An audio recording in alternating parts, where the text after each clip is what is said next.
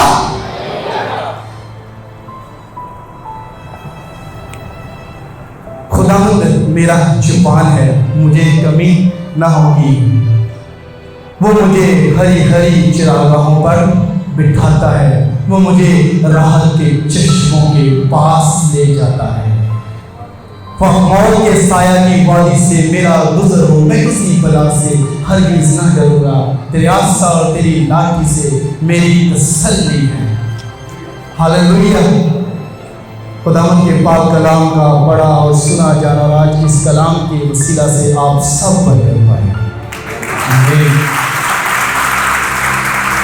ہم یہ گیت زبور 23 مل کر گائیں گے, اور میں چاہوں گا کہ ان الفاظ پہ غور کر کے آپ اس گیت کو سمجھنے کی, میرا خیال ہے کہ آپ اچھے طریقے سے سمجھ گئے ہیں. ہم مل کر دل سے کریں. ہاللیلویا.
خدا آپ سب کو بہتر کر دے.